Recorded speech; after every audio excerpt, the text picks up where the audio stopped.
Dan hati-hati, saya dapatkan berita terbaru, hampir 1000 lebih macam, bukan 1000, hampir 100 lebih merek kurma yang dari Israel. Ada 100 lebih Pak, merek kurma yang itu diproduksi di Israel. Hati-hati, dan sampai kita salah beli, ternyata yang kita beli kurmanya kurma Israel. Dan ini keluar di berita di Hidayatullah. Apa kata mereka? Banyak tersebar kurma-kurma Israel yang sekarang ada di tengah umat muslim. Apalagi sekarang, Ramadan. Wih, kurmanya bagus, murah. Kata. Perhatikan baik-baik. Perlu adanya kecerdasan. Akhir zaman ini butuh kecerdasan. Cerdas beriman, cerdas berpikir, cerdas berakhlak. Apa tujuannya? Agar menjaga diri kita, Pak.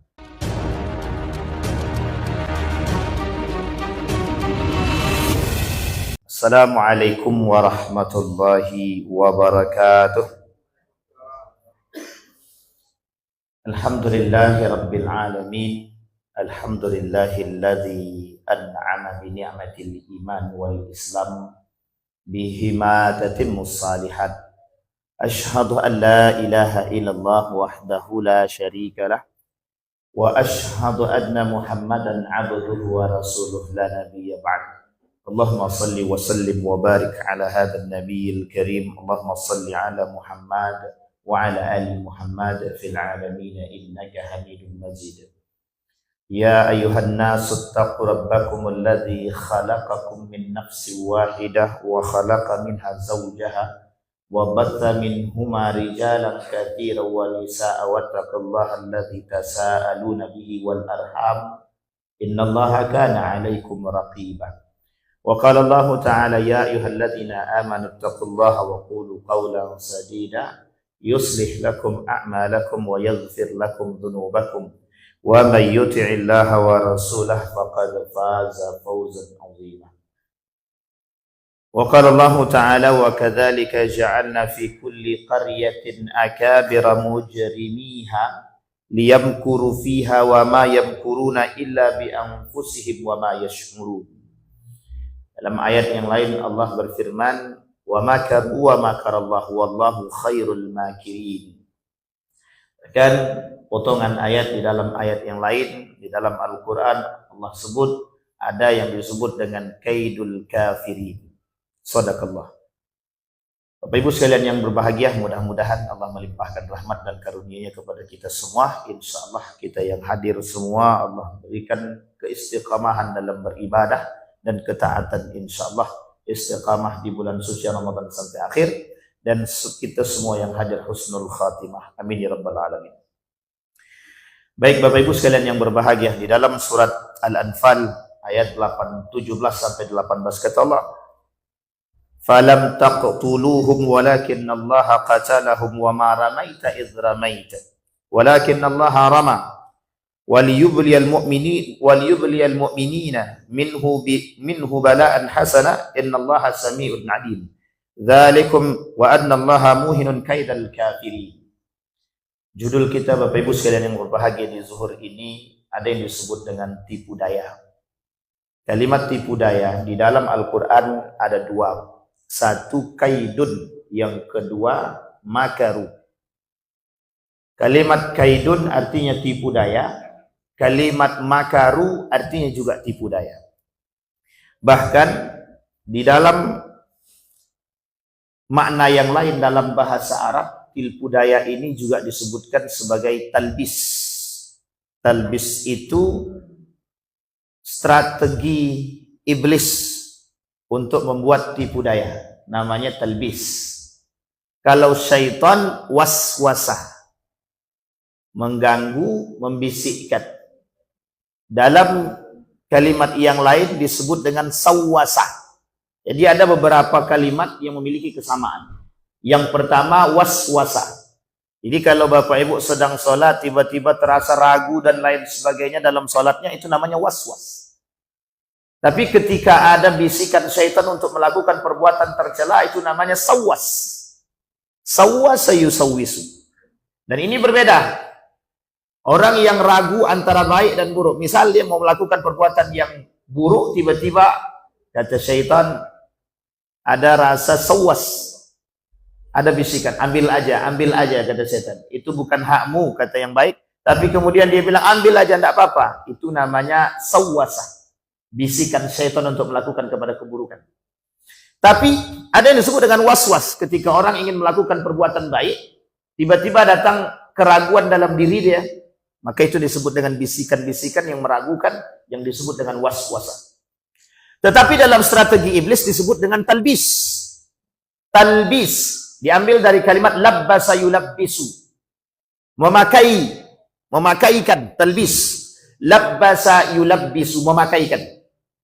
Jadi apa maksud memakaikan? Memakaikan karakter dan sifat-sifat iblis pada diri manusia. Dengan berbagai macam model. Nah, salah satu model daripada talbis itu, salah satu daripada model talbis itu, di dalam Al-Quran Allah sebut dua. Kaidun, satu. Yang kedua, yang kuruna atau makaru. Kata Allah, wa makaru wa makarallahu wallahu khairul makirin. Orang-orang kafir itu membuat tipu daya, tapi sebaik-baik tipu daya itu tipu daya Allah. Apa perbedaan antara makar, nah ini bahasa makaru ini atau makar ini sudah sering terjadi. Sudah sering Bapak Ibu dengar, ada makar, ada makar, ada makar. Nah, ini ada bahasa-bahasa yang sudah diindonesiakan. Apa kata para ulama? Al-makru mithlul kaid fi annahu la yakunu illa ma'a tadabbur wa fikr.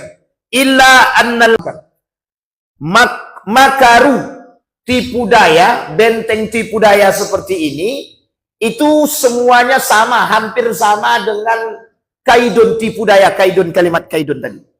Hanya saja perbedaannya, kaidun ini lebih parah dan lebih berbahaya daripada makaru. Kita ambil contoh begini. Makarnya orang-orang kafir terhadap Islam, tipu dayanya orang-orang kafir terhadap Islam. Apa bentuk tipu dayanya orang kafir terhadap Islam? Bentuk tipu dayanya orang kafir terhadap Islam, bagaimana caranya orang kafir akan menghasut Islam agar tetap tidak teguh terhadap Islam.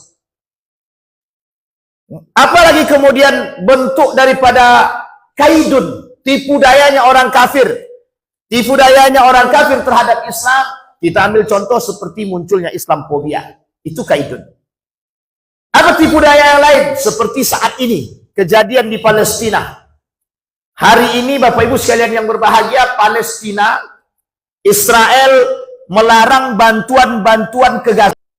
Padahal sudah gencatan senjata. Inilah yang disebut dengan kaidun, tipu daya. Kemarin mereka katakan gencatan senjata, tapi hari ini masyarakat Palestina tidak bisa sholat di Masjid Al-Aqsa. Mereka tidak bisa mendapatkan bantuan makanan dari luar. Israel melarang, termasuk salah satunya dari Yaman. Maka hari ini sekarang memblokade terusan Suez itu untuk Israel. Jadi seperti mereka menipu. Yang mereka tipu siapa? Manusia. Dengan gaya gencatan senjata perdamaian. Padahal bukan begitu. Ini terjadi pada masa baginda Nabi Muhammad SAW yang disebut dengan Piagam Madinah, Perjanjian Hudaibiyah. Banyak sekali tipu-tipu daya yang mereka lakukan. Karena sudah kalah, karena tak dapat tempat, karena tak dapat kekuasaan, karena tidak dapat posisi, tidak ada lagi tempat terbaik, mereka buatlah makar-makar, mereka buat tipu daya. Nah, makar secara terang-terangan, tipu daya itu kemudian bisa disebutkan dengan sebagai membalikkan. Maksudnya bagaimana? Kalau makar itu jelas, mereka menyatakan makar kepada Islam, mereka menyatakan perlawanan kepada Islam. Tapi kalau tipu daya tidak, kalau kaidun tidak, mereka mengatasnamakan perdamaian tapi mereka tidak melakukan perdamaian. Mereka mengatasnamakan perbaikan tapi mereka tidak melakukan perbaikan. Dan ini tidak hanya terjadi pada kafir, begitu juga kepada umat muslim. Misalkan ada umat muslim yang menyatakan kami ingin membawa masyarakat atau ingin menjadikan masyarakat lebih baik. Artinya apa? Masyarakat dijual. Dijual untuk apa? Untuk mendapatkan kepentingan dia. Itu tipu daya. Itu talbis. Talbis. Salah satu strategi iblis. Nah, Bapak Ibu sekalian yang berbahagia, Allah sebutkan di dalam Al-Quran. Wa kadzalika ja'alnakum wa kadzalika ja'alna fi kulli qaryatin akabira mujrimiha liyamkuru. Kata Allah dalam Al-Quran begini. Begitu juga kami jadikan di setiap qaryah, di setiap desa, di setiap kota, akabira mujribiha, pemimpin-pemimpin yang mujrimin. Mujrimin itu apa? Yang zalim. Dan itu Allah sendiri yang bilang dalam Al-Quran. Kata Allah, kami jadikan setiap daerah-daerah itu pemimpin-pemimpin yang zalim, liyamkuru, untuk membuat tipu daya terhadap masyarakat tersebut. Tapi kenapa sengaja Allah ciptakan begitu? Apakah Allah sengaja menciptakan? Bukan. Allah ingin tunjukkan kepada manusia ada karakter-karakter yang memang bagian daripada iblis. Oh, begitu bos? Iya. Apa tujuan mereka? Tujuan mereka untuk lias buat bihi fuad, untuk melihat mana yang tetap imannya, mana yang kuat hatinya, mana yang betul-betul akan melawan kemungkaran tadi, mana yang tidak melawan kemungkaran. Ada pemimpin zalim, ada pemimpin tidak amanah. Bagaimana karakter masyarakatnya? Apakah masyarakatnya mengikut pemimpin yang zalim atau tidak? Ini dikembalikan kepada mereka. Kata Allah, wa kadzalika ja'alna fi kulli qaryatin akabira. Kami jadikan di setiap desa-desa atau kota-kota tadi ada akabira, pemimpin-pemimpin mujrimiha, karakter-karakter pemimpin yang zalim. Kami tampakkan kepada mereka liyamkuru agar membuatkan tipu daya kepada mereka. Dan orang-orang seperti ini berkawan dengan iblis. Kata iblis dalam komunikasinya bersama Rasulullah. Apa kata Rasulullah? Hei iblis, man rufaqa'uka min ummati, kata dia, yaumal qiyamah. Siapa kawan-kawanmu kelak di hari kiamat yang menjadi dari umatku, kata Nabi. Iblis jawab, asyarah, kata dia, 10, kata dia. Ini iblis yang bilang. Kata iblis ada 10. Nah 10 ini siapa? Satu di antaranya Sultanan Jur. Sultanan Jur. Siapa Sultanan Jur itu? Ternyata pemimpin zalim. Pemimpin zalim masuk salah satu kawan daripada iblis. Ada 10.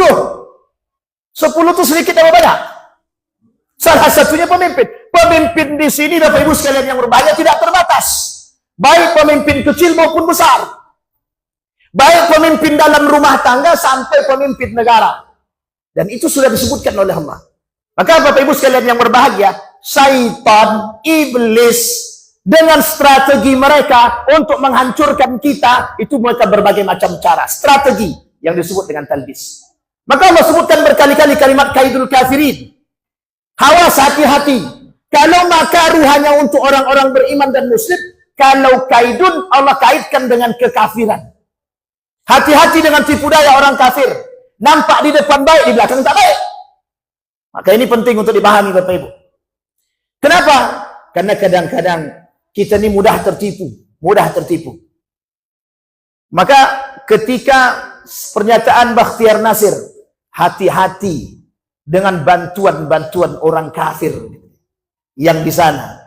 Kenapa begitu hati-hati dengan bantuan orang kafir? Karena mereka punya keinginan untuk melakukan sesuatu. Kita ambil contoh Yahudi. Kita ambil contoh negara-negara yang memberikan beasiswa. Hati-hati. Banyak beasiswa yang mereka berikan, tapi mereka punya tujuan atau tidak? Ada tujuannya. Apa tujuannya? Kita ambil contoh. Seperti sekolah mafia Berkeley University. Sekolah ini dibangun oleh Yahudi. Untuk apa? Membuat atau memberikan pendidikan ilmu manajemen terbaik di dunia. Setelah itu mereka punya ada alasannya, ada tujuannya, untuk memberikan sistem kapitalisme liberalisme kepada setiap negara yang menganut. Jadi cara mereka begitu. Seperti sekolah yang ada di Eropa. Kita ambil contoh McGill University, Kanada. Dia pelajari studi Islam. Apa tujuannya? Merubah pola pikir masyarakat Muslim yang mempelajari ilmu tersebut. Jangan salah Pak. Orang yang belajar studi Islam ke Eropa, itu mereka tantangannya kuat-kuatan iman. Kalau imannya kuat, baliknya selamat Pak. Kalau tak kuat iman, jadi liberal Pak. Jadi liberal. Mereka yang merusak. Dan itu banyak sekali. Ketika mereka belajar sana, sebelum dari sini keluar, oh jadi anak yang baik, rajin sholatnya. Setelah itu, sekolah ke McGill, balik jadi liberal. Nggak sholat lagi. Nah ini penting Pak. Ada perempuan-perempuan yang lulusan pesantren pergi ke sana. Ini kejadian Pak. Kami punya teman alumni pesantren, perempuan berkerudung rapi bagus, sekolah di sana. Balik tidak pakai kerudung lagi, justru tank topan Pak. Hanya pakai tank topan. Kaidul kafirin. Ini kaidul kafirin pada personal Pak. Tapi bagaimana kaidul kafirin kepada yang lain? Tipu dayanya orang kafir terhadap negara-negara Islam. Besar-besar. Kerjasama negara-negara yang besar untuk menghancurkan Islam. Prancis bekerjasama dengan Inggris. Inggris bekerjasama dengan Jerman untuk menghancurkan Islam. Apa tak lagi kaidul Yahudi. Apa tak lagi tipu dayanya orang-orang Yahudi. Yang beriman harus tetap bertahan dengan keimanan kita. Harus tetap bertahan dengan posisi kita. Tetap harus melakukan blokade. Tetap harus melakukan boikot kepada produk-produk Israel.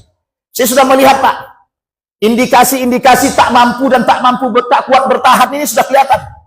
Orang-orang Muslim sudah mulai sedikit sudah mulai mencoba untuk mengambil, untuk membeli produk-produk Israel lagi. Udah nggak bertahan kayaknya tangannya Pak. Dan hati-hati, saya dapatkan berita terbaru, hampir 1000 lebih macam, bukan 1000, hampir 100 lebih merek kurma yang dari Israel. Ada 100 lebih Pak merek kurma yang itu diproduksi di Israel. Hati-hati.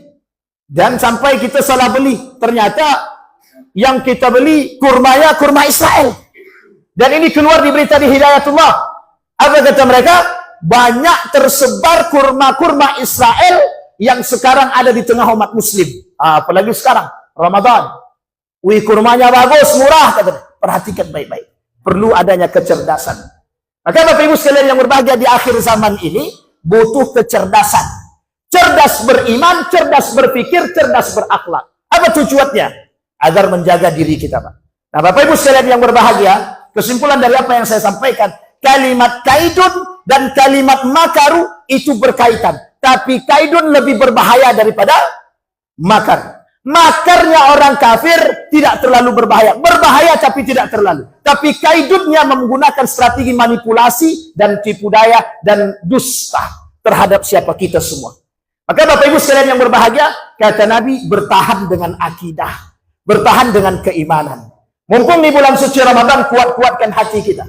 Mumpung di bulan suci Ramadan, kuat-kuatkan iman kita. Mumpung di bulan suci Ramadan, perkuat sikap juang kita. Agar tetap bertahan pada pejuang-pejuang Islam. Sekarang kita mempertahankan keislaman itu pun sulit. Di mana-mana kemungkaran, di mana-mana dosa, nampak sedikit pejuang saja sedikit sulit. Artinya mari sama-sama kita tampakkan kembali sikap juang kita Pak.